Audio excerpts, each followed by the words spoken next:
Nós somos em 4 irmãos, 3 homens e uma mulher. Pai e mãe. Meu pai chamava-se José de Oliveira Rocha, conhecido como padeiro, que ele trabalhava em padaria, e antes de ser ferroviário, que ele foi ferroviário depois. E a minha mãe chamava-se Maria. Então, e era uma pessoa assim que ajudava todo mundo. Meu pai era aquele mineiro, quietão lá no canto dele. Papai nunca bateu em nenhum filho, nunca falou alto com nenhum filho. Era de uma calma, sabe? Eu nunca brinquei na minha infância. É, eu nunca soltei pandorga, nunca joguei bolita. O que eu fazia na minha infância era ouvir música. Minha mãe tinha uma vitrola antiga e eu ouvia 78 rotações. Eu ouvia Délio Delinha, Tião Carreiro e Pardinho, ouvia Liu e Léo, ouvia As Galvão e ouvia muito rádio. Eu gostava de a Rádio Cultura, depois veio a Educação Rural e na infância eu comecei a trabalhar com 7 anos de idade. Até hoje eu nunca parei de trabalhar. Com 15 anos, e trabalhava numa casa de vitaminas na 14 de julho. E no fundo dessa casa de vitamina tinha uns quartos para alugar e o gerente da educação rural morava num desses quartos. E ele ia muito fazer lanche à noite lá. E o dono dessa casa de vitamina era o seu João. O seu João era brancão, igual eu, assim, todo mundo achava que eu era filho dele. E nos finais de semana, o seu João tinha uma chácara e ele me deixava tomando conta ali da. Aí um dia o Ayrton falou para mim assim: Ciro, você não quer trabalhar na rádio? Eu falei: Ayrton, não sei o que eu vou fazer. Eu preciso de um cara na portaria e que pegue a hora do fazendeiro, porque os caras estão me pegando dinheiro. E eu vejo que você é uma pessoa honesta. Seu João viaja fim de semana, você fica aqui tomando conta. Aí, eu vou lá na rádio conversar com você. Fui na rádio, conversei com o Ailton e comecei como porteiro. Na época não se falava office boy. O que eu fazia na portaria? Eu ia no banco, atendia o telefone e pegava os avisos da hora do fazendeiro. Mas da portaria, eu subia para a sonoplastia e ficava pentelhando o sonoplasta. Por que você faz isso? Como que faz isso? E aí tinha o Felício Ortega. Eu voltei a estudar, que eu tinha parado um tempo de estudar, voltei a estudar no Dom Bosco. Eu saía do Dom Bosco e o Felício Ortega era o cara que cobria as folgas. Ele falou assim, e eram 2 estúdios. Era o estúdio que ficava o locutor e um estúdio maior que eram os programas do Délio Delinha, Rodrigues e Rodriguinhos, Bete Betinha, Zé Correia, nesse estúdio maior. Mas depois das 9 da noite não tinha ninguém. Ele falou assim, você passa aqui depois da aula e eu vou te ensinar a sonoplastia. Aí eu fui aprendendo com ele. Quando precisou cobrir folga de um sonoplasta, o Ciro já sabia mexer na mesa. Aí me lembro que o discotecário da rádio foi mandado embora. Aí o padre Ângelo Venturelli, que era o diretor da rádio, me chamou na sala dele. Ele me chamava só de Preto, não sei porquê. Preto, você sabe datilografia? Eu nunca tinha estudado datilografia. E eu fui corajoso dizer assim, sei. Então você vai ser o programador da rádio. Eu entrei na discoteca e eu ouvi de um locutor: saiu um merda para entrar um bosta. Essa foi a expressão que eu ouvi. Eu desci todos os vinis de prateleira, todos, e fui colocando de novo no lugar. Então, se entrasse um locutor, eu quero o LP da Dalva de Oliveira, eu quero o LP da Ângela Maria, eu sabia onde estava. Eu fiz por abecedário, sabe? A, B, B, B, C, eu sabia tudo. E em pouco tempo, eu já estava, participava, a gente tinha umas reuniões mensais para ver Ibope, para discutir novos programas. E eu comecei a produzir programas para outras pessoas. Eu dava o nome e eu escrevia aqueles programas. O Juca Ganso, eu considero, fico emocionado em falar do Juca. Que coração, que pessoa boa. E ele brincava, ele colocava apelido em todo mundo. mas foi meu primeiro professor de rádio. O bordão do Juca é quem ouvir, favor avisar. E tem algumas coisas que as pessoas não sabem do Juca Ganso. O Sérgio Cruz escrevia um programa para o Juca, que ia ao ar uma vez por semana, onde o Juca fazia várias vozes. Ele fazia tipo um Chico Anísio local. Ele fazia várias vozes. Outra curiosidade do Juca Ganso é que ele sempre apresentou um programa caipira, de música caipira de raiz, e ele não gostava de música caipira. O Juca gostava de Frank Sinatra, o Juca gostava de blues, o Juca gostava de jazz, tanto que depois, anos depois, eu já estava na educativa e ele ouvia muito meu programa à noite. Ele me ligava quase todos os dias: Ciro, toca um blues, ou toca um Frank Sinatra. Tem uma pessoa com quem eu conversei, mesmo a gente não se vendo, não se encontrando fisicamente, eu convivi com ele a vida inteira. Do Ciro profissional, tem muita coisa do Juca Ganso, porque eu, quando fui para a sonoplastia, cobri a folga. Depois eu virei efetivo. E o Juca começava o programa dele 4 horas da manhã e eu era o sonoplasta dele. Então, eu convivi muito com ele. Porque na rádio era assim, tocava só vinil e os compactos simples, né? Aí eu era guri, né? Acordar 4 horas da manhã. Aí teve um dia que, eu me lembro até que estava tocando Altemar Dutra, num compacto. E eu coloquei a música e baixei na mesa e dormi. Acabou a música, o Juca foi lá, abriu o microfone, voltou pro estúdio e começou a bater na mesa. Ciro, Ciro, acorda, o programa está no ar, não é hora de dormir, não. Então ele tinha um bom humor, umas brincadeiras, sabe? E eu nunca vi o Juca Ganso irritado, de mau humor. Ele estava sempre de bom humor, brincando com as pessoas. Eu não tenho vergonha nenhuma de dizer que eu nunca fiz uma faculdade de rádio e nem de jornalismo de TV. Tudo o que eu aprendi fazendo na vida e no dia a dia. E eu costumo dizer que eu tive bons professores, pessoas que eu pentelhava, sabe? E que tinham paciência comigo de me ensinar, sabe? E ficavam felizes quando me viam crescendo, sabe? Ah, ele aprendeu, ele sabe. Em 80 surgiu a primeira FM em Campo Grande, que me convidaram para ser o programador da FM Canarinho. Então mudou todo o conceito de música, de apresentação, vozes de locutores mais impostadas. Na AM se falava muito e na FM começou a dosar as falas e tocar mais música. Então essa foi uma mudança assim bem radical.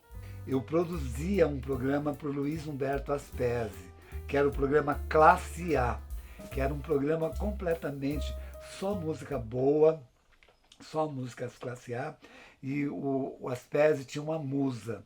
A musa do programa era a cantora Maria Creuza. Então, se eu ficasse algum tempo sem tocar Maria Creuza, lá vinha o Aspesi. E eu quase não vi o Aspesi, né, porque eu trabalhava durante o dia, ele ia no final da tarde só para gravar, porque ele fazia tudo gravado, ele nunca foi ao vivo. Então ele me ligava: Ciro, cadê a musa do programa? Faz tempo que você não toca. Coloca a Maria Creuza. Foi muito engraçado programar uma FM, porque eu já vinha da época dos festivais. Foi o final dos anos 70 para o começo dos anos 80. Eu comecei a tocar o Almir, o Grupo Acaba, a TT, o Geraldo Espíndola em fita de rolo. Então eu fui o primeiro programador de rádio a tocar os valores aqui da nossa terra. A Rádio Educação Rural foi meu ginásio. A TV Morena foi a minha universidade. O seu Jorge arrendou a rádio para o Edgar Lopes de Farias. Aí eu cheguei pro seu Jorge e falei, seu Jorge, eu não quero continuar na rádio, estou desempregado. Ele falou, de jeito nenhum, você vai para a TV. Seu Jorge, o que eu vou fazer na TV? Calma. Aí eu fui para a TV, comecei fazendo finais de programa, porque antes, agora já vem da Globo direto, mas antes os finais eram feitos aqui, eu escrevia, produzia os finais. E o Onésimo Filho tinha um programa chamado, era um programa social que ele falava boa noite para vocês, sabe? Fazia um 6 assim, né? Aí eu comecei a produzir notícias para esse programa do Onésimo. E aí surgiu o programa Recado, com a Marilu Guimarães. Aí vamos aproveitar o Ciro. E aí eu comecei a aprender edição. Fui para Brasília, aprendi a editar tudo. E aí eu comecei a ir para a rua. Tímido, mas comecei a ir para a rua fazer matéria sobre cultura. Era uma época em Campo Grande de muito desfile de moda. Tinha não só desfile de moda, como as modelos vinham muito para cá, sabe? Xuxa, Magda Kotroff. E eu entrevistava essas pessoas, Isis de Oliveira, sabe? E fui aprendendo. Passou um tempo eu nessa função ali. Aí o Pio Lopes chegou para a Isilda e falou assim, Isilda, por que você não aproveita o Ciro para fazer matéria de cultura? Traz ele para o jornalismo. Aí ela me chamou, conversamos e eu fui para o jornalismo fazer matéria de cultura. Depois eu cheguei a apresentar o Bom Dia MS um tempo. Fui editor e produtor do Bom Dia. Depois fui editor e redator do MS, TV Edição, primeira edição. Olha, teve uma fase que eu entrava na rádio para fazer o Bom Dia MS, depois eu fazia esporte, aí eu ia para o MS1. Tinha dias que era assim, eu estava chegando em casa, tocava o celular. Se você pode voltar, porque fulano ficou doente, não vai poder fechar o MS2, você volta. Lá ia eu, quer dizer, eu tinha entrado 4 horas da manhã, eu ia até as 10 da noite. Quer dizer, eu era o pau para toda a obra. O Ciro podia. Eu fiz todos os programas da TV. Rural, atualidades, todos que você possa imaginar que teve lá, eu passei por eles. Em 95, a Isilda e o professor Elinho me chamaram para a TV Educativa. Eles queriam que eu fosse diretor de jornalismo da TV Educativa. Falei, professor, eu não quero. Eu já trabalho na TV Morena, jornalismo de TV na Morena. Ciro, mas nós queremos você na nossa equipe. O que você quer fazer aqui? Eu falei, eu quero um programa de rádio. Eu quero um programa na rádio. Então vamos fazer um programa na rádio. Eu tinha um sonho, uma ideia de ter eu não tenho voz de locutor. Eu me comunico muito bem. E meu inglês sempre foi muito ruim. Mas eu tinha vontade de um sonho. Eu queria ter um programa meu, que eu pudesse apresentar, que eu pudesse programar as músicas. E eu já tinha esse nome, Encontro. Primeiro começou só como Encontro. Eu falei, mas Encontro está muito vago, eu preciso de mais alguma coisa. Eu usei Gerações, que hoje todo mundo usa, mas eu comecei primeiro. Porque nessa época, eu me lembro que no domingo não tinha locução na rádio, não tinha locutores, era música, ficava tocando música. Eu ficava ouvindo aqui em casa, falava, poxa, podia ter um programa assim, assim. E eu já pensei no Encontro de Gerações para tocar as músicas antigas e tocar as versões novas, porque tinha muito. Depois o repertório foi rareando, eu fui mudando. E eu comecei no dia 30 de abril de 95. Então vai fazer 28 anos que eu estou no ar com esse mesmo programa. Eu resisti quando mudou de vinil para CD. Eu tive uma certa resistência. E acabou, eu não levo mais os meus CDs. Eu faço a programação aqui, mando para lá e os meninos baixam no computador. Quer dizer, facilitou muito para mim, porque eu não preciso mais estar carregando CD, não preciso mais estar comprando CD. Eu não me considero um colecionador de discos. Eu me considero aquele cara que tem o material para trabalho. Até 1975, eu não guardava nada.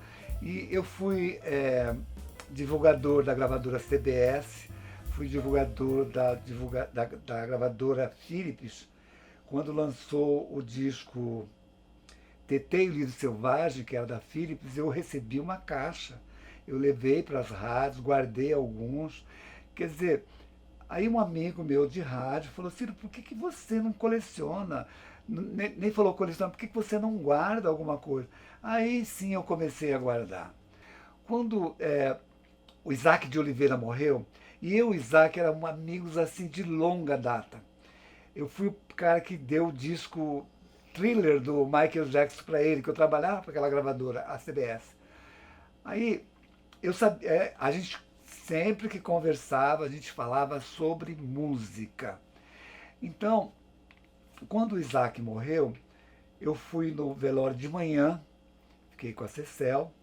Aí eu voltei no outro dia de manhã, falei, Cecel, eu não faria isso com mais ninguém, eu não pediria para mais ninguém, mas para você eu tenho coragem pela nossa amizade. Você não tem alguns CDs do Isaac para me dar? Ela me abraçou, chorou, falou, Ciro, foi o Isaac. Ele que mandou você vir falar comigo. Claro que eu tenho. Eu fui no ateliê, antigo ateliê dele, eu passei uma tarde inteira lá, acho que eu trouxe, eu não contei, sabe? Mas trouxe muitos CDs que me ajudaram depois na programação da rádio. Quando eu saí de lá, estava uma tarde assim, sabe aquela tarde de sol, meio cor-de-rosa, meio azul, estava aquela tarde. Eu descendo a Mato Grosso, eu comecei a chorar, mas eu chorava. Eu parei o carro porque eu não conseguia dirigir, porque eu pensei assim, poxa, eu invadi o espaço do meu amigo Isaac de Oliveira. Um dia vão invadir esse meu espaço aqui. Alguém vai invadir esse meu espaço aqui. Então eu digo sempre, eu fui privilegiado com pessoas boas na minha caminhada. Eu me considero uma pessoa assim feliz. Eu amo a vida. Eu estou com 73 anos. Se for contar o meu tempo de rádio e TV junto, dá mais de 100. E eu continuo trabalhando, eu continuo lutando pela cultura. E o rádio para mim não é trabalho. Domingo eu tenho um programa de 8 às 11 e volto das 7 da noite até às 10. Domingo é dedicado à rádio. Eu quero morrer, como dizia o Frank Sinatra, quero morrer no palco, quero morrer trabalhando. Fala assim, eu acordo de manhã e eu acordo feliz, eu venho para a televisão feliz, para mais um dia de trabalho. A minha mente, o meu cérebro pensa muito rápido e enquanto eu estiver bem fisicamente, bem mentalmente, paro não.